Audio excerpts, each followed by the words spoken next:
मेरे प्यारे बच्चों, आपको नमस्कार। आज हम भौतिकी पढ़ेंगे। माँ भारती एडुकेटर में आप सभी बच्चों का स्वागत है। आज हम भौतिकी का केवल सामान्य परिचय पढ़ेंगे। यह सीरीज़ में आएंगे 1 2 3 4 5 6 7 8 9 10 करके, है ना।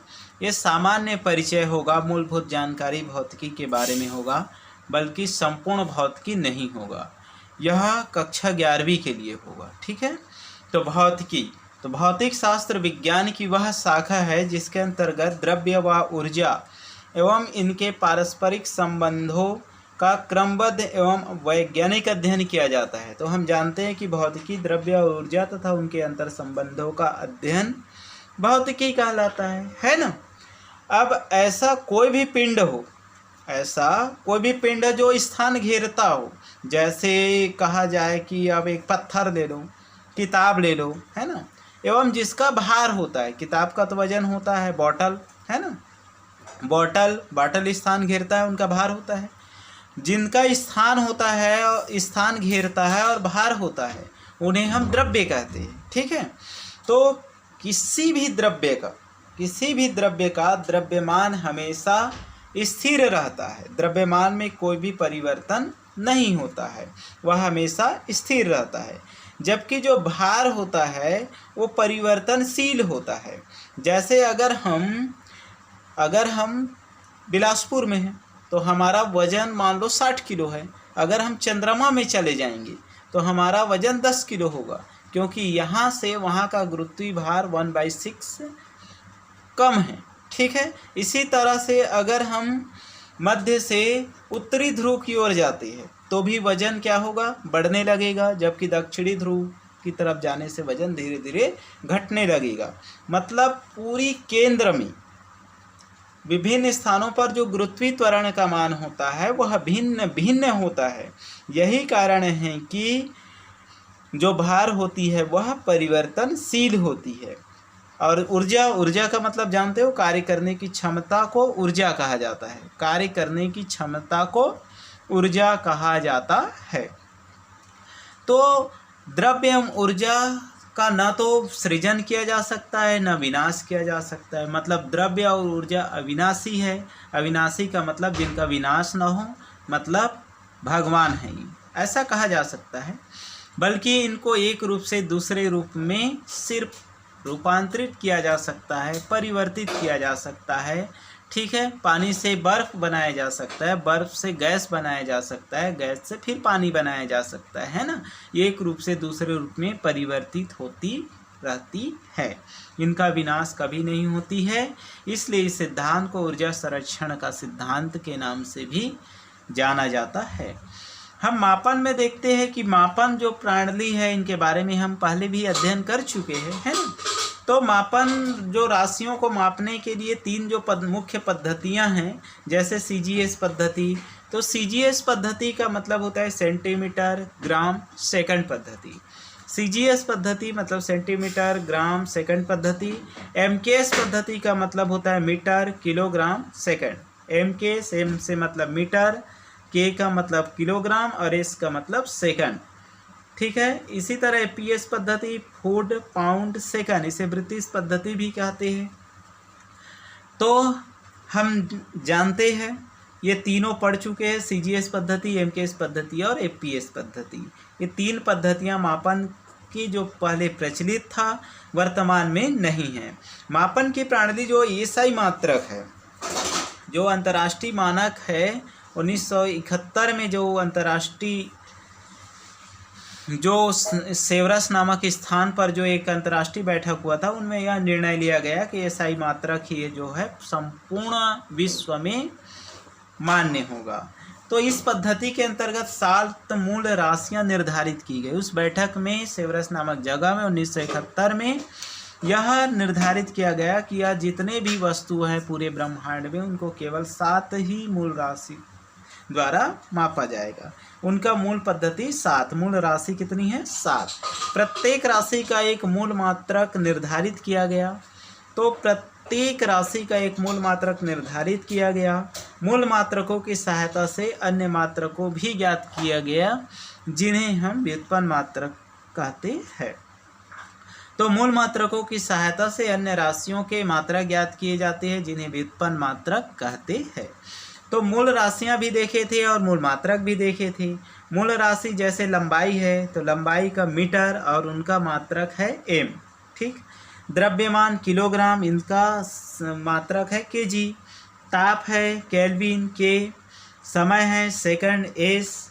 विद्युत धारा का मूल मात्रक है एम्पियर एम्पियर ए। ज्योति तीव्रता का है कैंडेला सीडी। इसी तरह से पदार्थ की मात्रा मोल MOL मोल है, ठीक है। तो पूरक राशि केवल दो ही है, हमने बताया था, है ना। एक कोण है, कोण को रेडियन बोलते हैं ना। कोण का जो मूल मात्रक है रेडियन, RD से डिनोट करते हैं। उसी तरह से घन कोण है, घन कोण मतलब का है स्टेरेडियन, RD, स्टेरेडियन RD। अब चलते हैं, एक और कीवर्ड है सदिश राशियाँ। तो सदिश राशियाँ क्या होती है? ऐसी राशियाँ जिन्हें व्यक्त करने के लिए परिमाण व दिशा की जरूरत है। मतलब ऐसी राशि जिन्हें व्यक्त करने के लिए संख्या और दिशा दोनों होनी चाहिए, तभी हम उसे मूल राशि कहेंगे। मतलब ऐसी राशि जिनका परिमाण व दिशा दोनों की जरूरत होती है, किसी एक के ना होने पर यह सदिश राशियाँ नहीं कहलाती। जैसे वेग, वेग के लिए परिमाण होना चाहिए और दिशा दोनों की जरूरत है। उसी तरह त्वरण, त्वरण के लिए भी वेग में परिवर्तन अगर होगा तो उनकी संख्या दिशा दोनों में परिवर्तन होगा, है ना। तो संवेग है, आवेग सदिश राशि है, विस्थापन भी सदिश राशि है, बल सदिश राशि है, बल आघूर्ण सदिश राशि है, विद्युत प्रवणता सदिश राशि है। ये सभी सदिश राशियाँ ही है, ठीक है। अब देखते हैं अदिश राशि क्या है। तो अदिश राशि ऐसी राशियाँ जिन्हें व्यक्त करने के लिए दिशा की जरूरत नहीं होती है। मतलब उनके लिए दिशा की जरूरत ही नहीं होती है, केवल परिमाण द्वारा व्यक्त किया जा सकता है। जैसे पानी, तेल, है ना, तो इनके दिशा की जरूरत नहीं होती, केवल परिमाण होती है ना। जैसे दूरी है, चाल है, दूरी अदिश राशि है, चाल अदिश राशि है, समय अदिश राशि है, विद्युत धारा अदिश राशि है, कार्य अदिश राशि है, ऊर्जा अदिश राशि है, भार अदिश राशि है, ताप अदिश राशि है, दाब अदिश राशि है, घनत्व अदिश राशि है, आयतन आदि सभी अदिश राशियां हैं। और जो दूरी को मापते हैं, वास्तव में दूरी क्या होता है? अक्सर एक कीवर्ड आएंगे भौतिकी 11वीं में, तो वहाँ एक अवधारणा आती है दूरी। दूरी क्या है? तो किसी निश्चित समय अंतराल में किसी पिंड द्वारा तय की गई लंबाई दूरी कहलाती है। मतलब एक निश्चित समय अंतराल में, मतलब को मान लो प्रति सेकंड 1 मीटर, तो ये एक निश्चित समय अंतराल में निश्चित लंबाई को तय करनी है, तभी हम उसे दूरी कहेंगे, अन्यथा उन्हें दूरी नहीं कहेंगे। मतलब दूरी होने के लिए क्या जरूरी है? किसी निश्चित समय पर अंतराल में, मतलब किसी निश्चित समय अंतराल में किसी पिंड द्वारा तय की गई लंबाई को दूरी कहते हैं। और दूरी का मात्रा किलोमीटर है, हम जानते हैं, मीटर किलोमीटर, है ना। मीटर से मापते हैं और किलोमीटर से। लेकिन आप जानते हो एक चीज़ और है, दूरी हमेशा धनात्मक होता है, दूरी कभी भी ऋणात्मक नहीं होता है। दूरी कभी भी ऋणात्मक नहीं होता है, बल्कि दूरी हमेशा क्या होता है? धनात्मक ही होता है। दूरी एक अदिश राशि है। दूरी कैसा राशि है? अदिश राशि है ना। तो किसी वस्तु द्वारा तय की गई पथ की लंबाई को दूरी कहते हैं।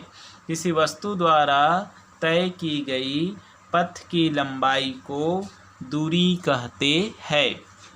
तो दूरी के लिए क्या जरूरत है? पथ की लंबाई का होना अनिवार्य है ना। प्रकाश वर्ष है, प्रकाश वर्ष भी दूरी का मात्रक है। प्रकाश वर्ष का मतलब क्या होता है? मतलब निर्वात में प्रकाश द्वारा एक वर्ष में तय की गई दूरी को प्रकाश वर्ष कहते हैं। मतलब अगर निर्वात में प्रकाश द्वारा एक वर्ष में जितनी दूरी तय करता है उन्हें हम कहते हैं प्रकाश वर्ष, एक प्रकाश वर्ष कहेंगे। और इनका एक प्रकाश वर्ष बराबर होता है 9.46 गुणित 10 की घात 15 मीटर होता है।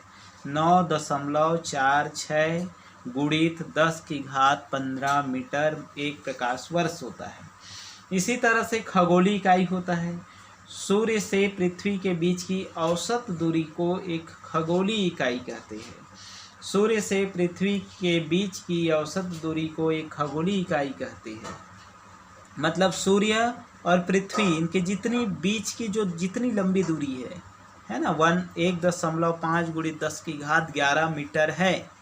मतलब 1.5 × 10⁻11 मीटर एक खगोलीय इकाई होता है। ठीक है, तो खगोलीय पिंडों की दूरी मापने के लिए इस खगोलीय इकाई का प्रयोग करते हैं।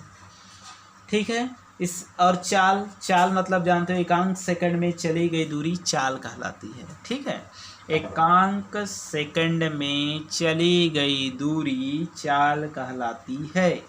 मतलब एक निश्चित समय पर एक निश्चित दूरी अगर तय करता है तो दोनों का अनुपात क्या कहलाएगा? चाल कहलाएगा।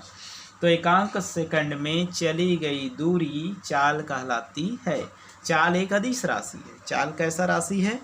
अदिश राशि है। चाल बराबर जानते हो, है ना? चाल बराबर होता है दूरी बटे समय। चाल बराबर क्या होता है? दूरी बटे समय। तो एकांक सेकंड में चली गई दूरी चाल कहलाती है। चाल एक अदिश राशि है। कैसा है? चाल एक अदिश राशि है। जब चाल अदिश राशि है, चाल बराबर दूरी बटे समय होता है, तो चाल दूरी को किससे मापते हैं? मीटर से, और समय को सेकंड से। इसलिए चाल का मात्रक होगा मीटर प्रति सेकंड। मीटर प्रति सेकंड। अब देखते हैं विस्थापन। अब क्या देखते हैं? विस्थापन। तो विस्थापन का मतलब क्या होता है? किसी निश्चित दिशा में किसी पिंड की स्थिति में परिवर्तन को विस्थापन कहते हैं। विस्थापन का मतलब ही होता है स्थिति में परिवर्तन। स्थिति में परिवर्तन कैसे होता है?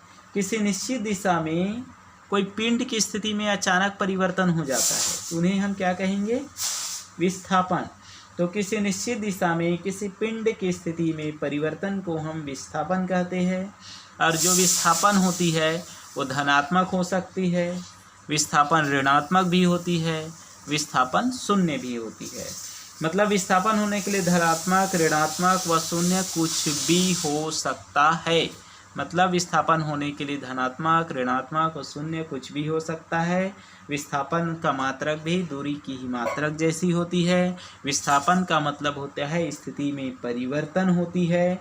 स्थिति में परिवर्तन को ही विस्थापन कहते हैं। विस्थापन धनात्मक भी होता है, ऋणात्मक भी होता है, शून्य भी हो सकता है। तो विस्थापन का मात्रक दूरी की भांति है। जो दूरी का मात्रक है वही विस्थापन का मात्रक है। तो दूरी की मात्रक मीटर है, किलोमीटर है, और विस्थापन एक सदिश राशि है। सा मतलब सहित, दिशा सहित, जिसमें दिशा और परिमाण दोनों होती है, उन्हें हम सदिश कहते हैं। विस्थापन मतलब स्थिति में परिवर्तन को विस्थापन कहते हैं। दूरी किसी वस्तु द्वारा तय की गई पथ की लंबाई को हम दूरी कहते हैं, है ना? दूरी हमेशा धनात्मक होता है। दूरी का मात्रक मीटर या किलोमीटर होता है ना? इसी तरह चाल मतलब एक निश्चित एकांक सेकंड में तय की गई दूरी को हम चाल कहते हैं। चाल एक अदिश राशि है। विस्थापन स्थिति में परिवर्तन को हम विस्थापन कहते हैं, है ना? इसी तरह होता है वेग।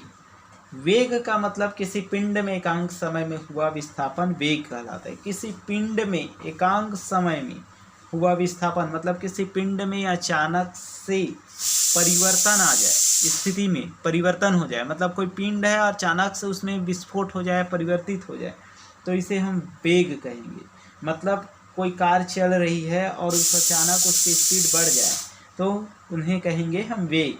मतलब किसी पिंड में एकांक समय में हुआ विस्थापन वेग कहलाता है। तो किसी पिंड में एकांक समय में हुआ विस्थापन वेग कहलाता है। वेग एक सदिश राशि है। वेग एक कैसा राशि है? सदिश राशि है। तो वेग एक सदिश राशि है। तो किसी पिंड में एकांक समय में हुआ विस्थापन वेग कहलाता है। वेग एक सदिश राशि है। वेग बराबर होता है विस्थापन बटे समय। वेग बराबर क्या होता है? विस्थापन बटे समय। तो वेग बराबर होता है वेग बराबर विस्थापन बटे समय। तो वेग का मात्रक विस्थापन मतलब मीटर, है ना? मीटर से मापते हैं, और समय को सेकंड से। तो वेग का मात्रक होगा मीटर प्रति सेकंड। ठीक है। तो वेग का मात्रक क्या होगा, मीटर प्रति सेकंड। सिर्फ 2 टॉपिक और पढ़ देते हैं। एक है पलायन वेग। पलायन वेग मतलब होता है एक ऐसा वेग जो पलायन मतलब होता है एक स्थान से दूसरे स्थान तक जाना और दोबारा आने की गुंजाइश नहीं रहना, है ना, उन्हें हम पलायन वेग कहते हैं। तो पलायन वेग का मतलब ऐसा न्यूनतम वेग जिस वेग से किसी पिंड को ऊर्ध्वाधर फेंके जाने पर पिंड पृथ्वी के गुरुत्वीय क्षेत्र से बाहर चला जाए। इसका मतलब होता है लौटकर पृथ्वी में ना आए, पलायन वेग कहलाता है। जैसे किसी आदमी को उठाकर फेंक दिया जाए एक निश्चित वेग के साथ और वो दोबारा फिर कभी नहीं आएगा, है ना, उन्हें हम क्या कहेंगे, पलायन वेग। मतलब कोई भी वस्तु को हम 11.2 किलोमीटर प्रति सेकंड के स्पीड से अगर हम पृथ्वी से फेंकते हैं वो वस्तु पृथ्वी में दोबारा नहीं आती है। इसलिए नहीं आती है क्योंकि पृथ्वी की गुरुत्वीय त्वरण जो होती है वो 11.2 किलोमीटर पर सेकंड होती है, इसलिए वह दोबारा पृथ्वी पर नहीं आती है। तो जितने भी हम रॉकेट वगैरह लॉन्च करते हैं वो 11.2 किलोमीटर प्रति सेकंड की स्पीड से ही हम उन्हें प्रक्षेपण करते हैं, है ना। तो जैसे PSLV, GSLV, SLV ये सब लॉन्चिंग यंत्र है ना। तो पृथ्वी का पलायन वेग 11.2 किलोमीटर होता है। जो पृथ्वी का जो पलायन वेग होता है वो 11.2 किलोमीटर होता है। इनका मतलब होता है 11.2 किलोमीटर की स्पीड से अगर हम कोई वस्तु पृथ्वी से अगर अन्य ग्रहों में या अन्य जगह भेजते हैं तो वस्तु दोबारा पृथ्वी में नहीं आएगी। दूसरा है चंद्रमा का पलायन वेग। चंद्रमा का पलायन वेग 2.4 किलोमीटर प्रति सेकंड है। मतलब चंद्रमा में जो पलायन वेग है 2.4 किलोमीटर प्रति सेकंड है और इससे इतने स्पीड से मतलब चंद्रमा का पलायन वेग चंद्रमा में कोई भी वस्तु तब पलायन कर जाएगा जब 2.4 किलोमीटर प्रति सेकंड की स्पीड से अगर कोई वस्तु को चंद्रमा से फेंक दिया जाए तो वो चंद्रमा में दोबारा वापस नहीं जाएगा। इसी तरह से गैस का औसत वेग है 5.6 किलोमीटर प्रति सेकंड। गैसों का जो औसत है 5.6 किलोमीटर प्रति सेकंड। मतलब इसीलिए चंद्रमा का पलायन 2.4 किलोमीटर है जबकि गैस का 5.6 किलोमीटर प्रति सेकंड है। इसीलिए चंद्रमा में गैस नहीं पाया जाता है ना, ऑक्सीजन नहीं पाया जाता है। मतलब वहाँ से वायुमंडल पलायन कर जाती है। तो पृथ्वी पर वायुमंडल की उपस्थिति का अगर कारण ज्ञात किया जाए तो पृथ्वी पर वायुमंडल की उपस्थिति का कारण पृथ्वी का पलायन वेग है। मतलब पृथ्वी का पलायन वेग इतनी ज़्यादा है कि देखिए गैस का पलायन वेग 5.6 किलोमीटर प्रति सेकंड है जबकि पृथ्वी का पलायन वेग 11.2 किलोमीटर प्रति सेकंड है। यही कारण है कि गैसों से ज़्यादा पृथ्वी का पलायन वेग है। यही कारण है कि पृथ्वी गैस के औसत से अधिक है। यही कारण है कि जो पृथ्वी है वहाँ वायुमंडल पाया जाता है। चंद्रमा में वायुमंडल की अनुपस्थिति का कारण चंद्रमा का पलायन वेग है। जो चंद्रमा में वायुमंडल की अनुपस्थिति का अगर मूल कारण देखा जाए वह मूल कारण ही है वहाँ की वायुमंडल की अनुपस्थिति, मतलब वहाँ की पलायन वेग का कम होना। तो हमने देखा था चंद्रमा का पलायन वेग 2.4 किलोमीटर प्रति सेकंड होती है ना। तो गैसों के औसत वेग से कम है। चंद्रमा का पलायन वेग गैसों के औसत वेग से कम है, इसलिए गैसें चंद्रमा से पलायन कर जाती है। इसलिए गैस चंद्रमा से पलायन कर जाती है। अब देखते हैं त्वरण। त्वरण वास्तव में क्या होती है? त्वरण कुछ नहीं होती है, वेग में परिवर्तन की दर को हम त्वरण कहते हैं। वेग में परिवर्तन की दर को हम त्वरण कहते हैं। त्वरण एक सदिश राशि होता है। तो वेग में परिवर्तन की दर को हम त्वरण कहते हैं। त्वरण एक सदिश राशि है। तो त्वरण मतलब वेग में परिवर्तन की दर ही त्वरण कहलाएंगे, अन्य नहीं कहलाएगा। तो वेग में परिवर्तन की दर को त्वरण कहते हैं। त्वरण एक सदिश राशि। त्वरण मतलब क्या? वेग में परिवर्तन बटे समयांतराल। त्वरण का मतलब क्या होगा? वेग में परिवर्तन बटे समयांतराल। वेग में अगर परिवर्तन होता है तो उसमें समयांतराल होता है। त्वरण में वेग में परिवर्तन मीटर प्रति मीटर होगा, वेग में परिवर्तन मीटर, समयांतराल को सेकंड स्क्वायर से, है ना। तो मीटर प्रति सेकंड स्क्वायर त्वरण का मात्रक होगा। तो आइए मित्रों, अब देखते हैं कि हमने अभी तक क्या पढ़ा। भौतिकी क्या है, ऊर्जा तथा इनके अंतर संबंधों का अध्ययन भौतिकी है। भौतिकी में जो द्रव्य है, द्रव्य मतलब जो स्थान घेरता हो, द्रव्यमान होता हो, द्रव्य कहलाते हैं। द्रव्यमान स्थिर रहता है, भार परिवर्तनशील है ना। पृथ्वी पर भी गुरुत्वीय त्वरण का मान भिन्न भिन्न होता है। कार्य करने की क्षमता को ऊर्जा कहते हैं। ऊर्जा को न तो उत्पन्न किया जा सकता है, न ही सृजन किया जा सकता है, न ही विनाश किया जा सकता है, इसलिए इसे ऊर्जा संरक्षण नियम कहते हैं, बल्कि एक रूप से दूसरे रूप में परिवर्तित होता है। मापन प्रणाली में सीजीएस पद्धति, एमकेएस पद्धति, एफपीएस पद्धति पढ़े। एसआई मात्रक में साल मूल मात्रक होती है और 2 व्युत्पन्न मात्रक होती है। तो सदिश राशि जिनमें दिशा और परिमाण दोनों होती है सदिश राशि कहलाती है। जैसे वेग त्वरण अदिश राशि, जिनमें केवल परिमाण होता है, दिशा नहीं होता, अदिश राशि कहलाती है। दूरी किसी निश्चित किसी वस्तु द्वारा तय की गई पथ की लंबाई को दूरी कहते हैं। दूरी का मात्रक मीटर है। इसी तरह प्रकाश वर्ष देखें तो निर्वात में प्रकाश द्वारा एक वर्ष में तय की गई दूरी प्रकाश वर्ष कहलाती है ना। खगोलीय इकाई पिंडों का अध्ययन करने के सूर्य से पृथ्वी की जो दूरी है उन्हें मापने की इकाई खगोलीय इकाई कहलाती है। चाल मतलब एकांक सेकंड में चली गई दूरी चाल कहलाती है। चाल एक अदिश राशि, चाल बराबर दूरी बटे समय होता है। विस्थापन स्थिति में परिवर्तन को विस्थापन कहते हैं, मतलब किसी निश्चित दिशा में किसी पिंड में स्थिति में परिवर्तन विस्थापन कहते हैं। विस्थापन धनात्मक, ऋणात्मक तथा शून्य हो सकती है। यह एक सदिश राशि है। वेग पढ़े तो किसी पिंड में एकांक समय में हुआ विस्थापन वेग कहलाता है। वेग एक सदिश राशि है। पलायन वेग तो ऐसा मतलब गुरुत्वीय क्षेत्र से बाहर चला जाए, उन्हें हम पलायन कर जाए, पलायन वेग कहते हैं। जो मतलब पृथ्वी में ना आए, पलायन वेग कहलाता है। मतलब एक बार चली गई वस्तु दोबारा ना आए तो पृथ्वी का पलायन वेग 11.2 किलोमीटर प्रति सेकंड है। चंद्रमा का पलायन वेग 2.4 किलोमीटर प्रति सेकंड है। गैसों का औसत वेग 5.6 किलोमीटर प्रति सेकंड है। त्वरण वेग में परिवर्तन की दर को हम त्वरण कहते हैं। त्वरण एक सदिश राशि है। त्वरण वेग में परिवर्तन बटे समय अंतराल होता है। त्वरण का मात्रक मीटर प्रति सेकंड स्क्वायर होता है। तो इस तरह से ये हमारा भौतिकी और भौतिकी में मापन हुआ है ना। अब हम मापन के बाद इनमें बहुत से चीज़ें हैं अभी जो बचा हुआ है ना, उन्हें भी हम आगे अलग अलग पार्ट में देखेंगे। तो मित्रों, हम भौतिकी के मूलभूत विज्ञान, भौतिकी एक मूलभूत विज्ञान है, उनके मूलभूत नियम क्या है उनके बारे में हम इस वीडियो में चर्चा कर रहे हैं। आगे हम भौतिकी के अन्य जैसे बल है, दाब है, कार्य ऊर्जा शक्ति है, ऊष्मा एवं ताप है, ध्वनि है, पृष्ठ तनाव है, इन पर भी हम धीरे धीरे करके चर्चा करेंगे।